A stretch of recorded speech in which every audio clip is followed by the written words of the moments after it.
বিসমিল্লাহির রহমানির রহিম। আজকের অনুষ্ঠানের সম্মানিত সভাপতি মাননীয় আইনমন্ত্রী, উপস্থিত মন্ত্রী পরিষদের সদস্যবৃন্দ, সম্মানিত সংসদ সদস্যবৃন্দ, সম্মানিত বিচারক মন্ডলী, বাইরে অনলাইনে কানেক্টেড বিভিন্ন জেলার কানেক্টেড বিচারকবৃন্দ, প্রশাসনিক কর্মকর্তাবৃন্দ এবং সকল উপস্থিত সুধীমণ্ডলী, আসসালামু আলাইকুম। দীর্ঘ ১.৫ দশকের ফ্যাসিবাদী শাসন শোষণ থেকে মুক্তির পর দেশের জনগণের সরাসরি ভোটে জনগণের কাছে দায়বদ্ধমূলক গণতান্ত্রিক সরকার প্রতিষ্ঠিত হয়েছে। বাংলাদেশের জনগণ তাদের হারানো গণতান্ত্রিক রাজনৈতিক অধিকার ফেরত পেয়েছে। আর কখনো যাতে কোনো স্বৈরাচার কিংবা তাবেদার জনগণের অধিকার কেড়ে নিয়ে দেশে ফ্যাসিবাদী শাসন প্রতিষ্ঠা করতে না পারে, সেটি নিশ্চিত করেই এখন সময়ের দাবি। এবং সেই লক্ষ্যেই বর্তমান সরকার দেশের প্রতিটি সাংবিধানিক প্রতিষ্ঠানকে শক্তিশালী করতে যথাযথভাবে পদক্ষেপ গ্রহণের চেষ্টা করছে। আইন বিভাগ, শাসন বিভাগ ও বিচার বিভাগ, এই তিনটির মধ্যে সমন্বয় করে দেশে ন্যায় শাসন প্রতিষ্ঠা করা গেলে নাগরিকদের গণতান্ত্রিক অধিকারের সুফল মিলবে। অন্যথায় এই সুযোগ নাগরিকদের মিলবে না।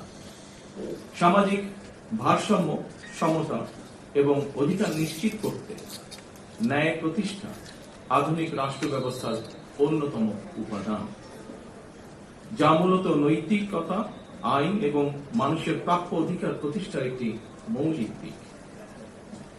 ন্যায় শাসন প্রতিষ্ঠায় বিচারকদের ভূমিকাই মুখ্য। এ কারণে স্বাধীনতার ঘোষক শহীদ রাষ্ট্রপতি জিয়াউর রহমান সংবিধানের ৪র্থ সংশোধনীর মাধ্যমে হরণ করা বাংলাদেশের বিচার বিভাগের স্বাধীনতার দ্বার উন্মুক্ত করেছিলেন। কিন্তু ফ্যাসিবাদী শাসন আমলে বিচার বিভাগকে দলীয় আদালতে পরিণত করা হয়েছিল। আইনের দোহাই দিয়ে শাসন চালালেও তখন দেশের ন্যায় বিচার ছিল না।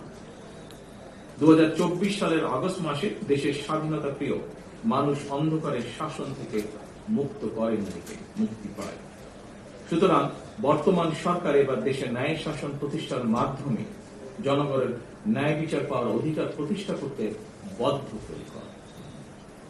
আদালত হয়রানির জায়গা নয়, বরং ন্যায় বিচার পাওয়ার নিরাপদ স্থল। জনমনে এমন বিশ্বাস দৃঢ় হলে সমাজ থেকে মব ভায়োলেন্স ও দূরীভূত হবে বলে আমি ব্যক্তিগতভাবে বিশ্বাস করি। এই জন্য বর্তমান সরকার ন্যায় এবং আস্থার জায়গা হিসাবে বিচার বিভাগকে প্রতিষ্ঠিত করতে কাজ করছে। প্রিয় সুধীবৃন্দ, দুর্নীতিমুক্ত, স্বচ্ছ ও স্বাধীন বিচার ব্যবস্থা প্রতিষ্ঠার মাধ্যমে বিচার প্রক্রিয়ায় জনগণের হয়রানি লাঘব করতে সরকার বিচার প্রশাসন ও বিচার প্রক্রিয়াকে সম্পূর্ণরূপে ইলেকট্রনিক ব্যবস্থায় রূপান্তরের অংশ হিসাবে বিচার ব্যবস্থার আধুনিকায়নে ই-বেইল বন্ড পদ্ধতির বাস্তবায়ন কর্মসূচি অব্যাহত রেখেছে এবং যার ফলশ্রুতিতে আজ 7টি জেলায় এই প্রক্রিয়াটি চালু হল। দেশের সকল আদালতে ই-বেইল বন্ড পদ্ধতি চালু করা গেলে জনগণের বিচার প্রাপ্তিতে বিলম্ব ও বৈষম্য দূর করে ন্যায় বিচার প্রতিষ্ঠার সহায়ক হবে বলে আমরা বিশ্বাস করি। ন্যায় বিচারে বিলম্ব করা মানে ন্যায় বিচারকে উপেক্ষা বা অস্বীকার করা। আমি আশা করি বিচার বিভাগ, কারা কর্তৃপক্ষ এবং সংশ্লিষ্ট সকল প্রতিষ্ঠান আন্তরিক উদ্যোগ নিয়ে ই-বেইল বন্ড ব্যবস্থাকে এগিয়ে নিয়ে যাবেন। আদালত থেকে জামিন পাওয়ার পর আদালতের বিভিন্ন দপ্তর ঘুরে জামিননামা হাতে পৌঁছতে কয়েকদিন সময় লাগার কারণে সংশ্লিষ্ট ব্যক্তির কারামুক্তি হতে দেরি হয়। এটি আইনের শাসন হলেও ন্যায় বিচার কিনা এ নিয়ে প্রশ্ন করার সুযোগ হয়তো রয়েছে।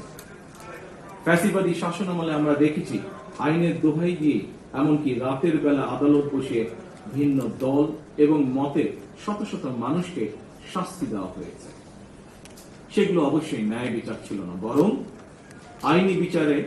আইনের অবিচার চালানো হয়েছিল। আইনের শাসন এবং ন্যায় বিচার বিষয় দুটি একটি আরেকটি পরিপূরক। আমার কাছে মনে হয় রাষ্ট্রে আইনের শাসনই শেষ কথা নয়, বরং ন্যায় বিচার প্রতিষ্ঠাই হচ্ছে গুরুত্বপূর্ণ। এ কারণেই বর্তমান সরকার রাষ্ট্র এবং সমাজে আইনানুগ ন্যায় বিচার প্রতিষ্ঠা করতে চায়। ন্যায় বিচার প্রতিষ্ঠার জন্য প্রয়োজন ন্যায়পরায়ণ বিচারক। আমি মনে করি জামিন প্রক্রিয়ায় বেইল বন্ড ব্যবস্থা বিচার প্রার্থীদের ক্ষেত্রে বিচার প্রতিষ্ঠার যাত্রাপথে একটি উল্লেখযোগ্য ধাপ।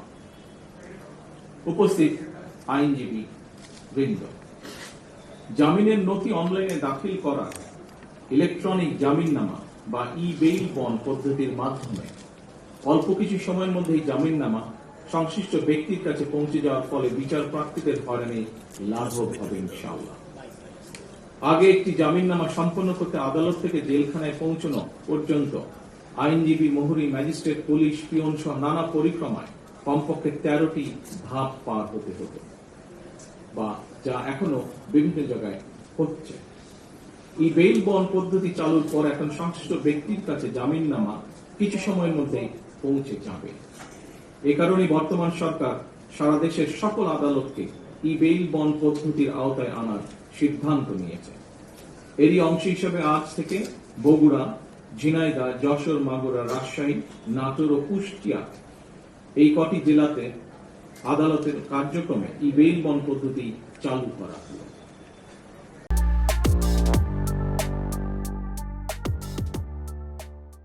এর ফলে জামিনপ্রাপ্ত ব্যক্তি জামিন পাওয়ার পর কারামুক্তির ক্ষেত্রে হয়রানি লাঘব হবে। অপরদিকে বিরোধী পক্ষ কিংবা মধ্যস্থতাভোগীদের তৎপরতা কিংবা জামিননামা জালিয়াতির ঘটনার সুযোগও কমে আসবে বলে আমরা দৃঢ়ভাবে বিশ্বাস করি। যে বিচার বিভাগ থাকবে,